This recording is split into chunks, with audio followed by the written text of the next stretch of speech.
Vous connaissez l'histoire du colibri. Ce colibri qui tente d'éteindre seul le feu qui ravage la forêt et qui rétorque à la critique des autres animaux « Oui, je sais, mais je fais ma part ». Eh bien, parce que c'est là le sens de cette histoire. Si le développement durable, ça veut dire que chacun doit assumer sa part à hauteur de ses possibilités. Vous et moi, on est peut-être des colibris, mais l'entreprise, elle relève quand même plus du pachyderme que du frêle volatile, en termes d'influence et de moyens d'agir.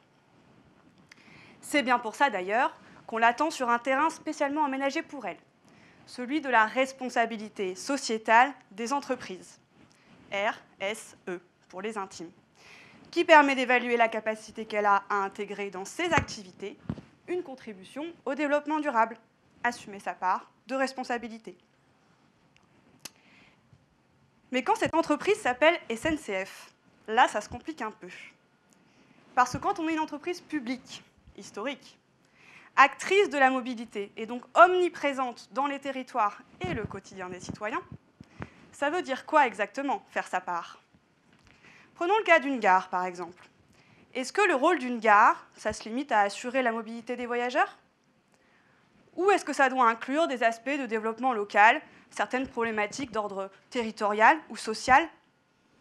Ce sont ces questions qui sont au cœur de mon travail de thèse. Et pour trouver des réponses, je vais à la rencontre des acteurs de l'entreprise, dans différentes activités et à différents niveaux d'exécution.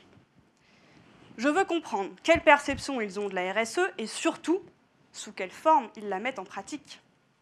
Et comment certaines pratiques localisées, qui peuvent paraître insignifiantes, participent à leur échelle à la stratégie RSE globale de l'entreprise. Reprenons l'exemple de notre gare. C'est un lieu que fréquentent principalement des voyageurs, c'est un fait. Mais il s'avère que des personnes démunies peuvent aussi y trouver refuge. Et il existe dans l'entreprise des pratiques de solidarité qui permettent de lutter localement contre ces problèmes d'errance et par la même occasion de minimiser les impacts négatifs qu'ils peuvent engendrer.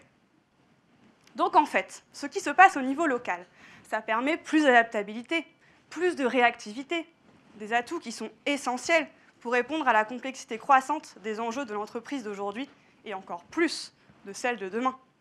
L'entreprise de demain, elle devra intégrer à sa stratégie globale la part de chacun comme autant d'éléments essentiels à la réussite collective qui peut porter la valeur de ses engagements et donc de sa responsabilité. Parce que finalement, cette histoire de colibri, ça veut juste dire qu'aucune contribution n'est dérisoire et qu'à la SNCF, comme ailleurs, chacun doit pouvoir assumer sa part. Merci Norélia.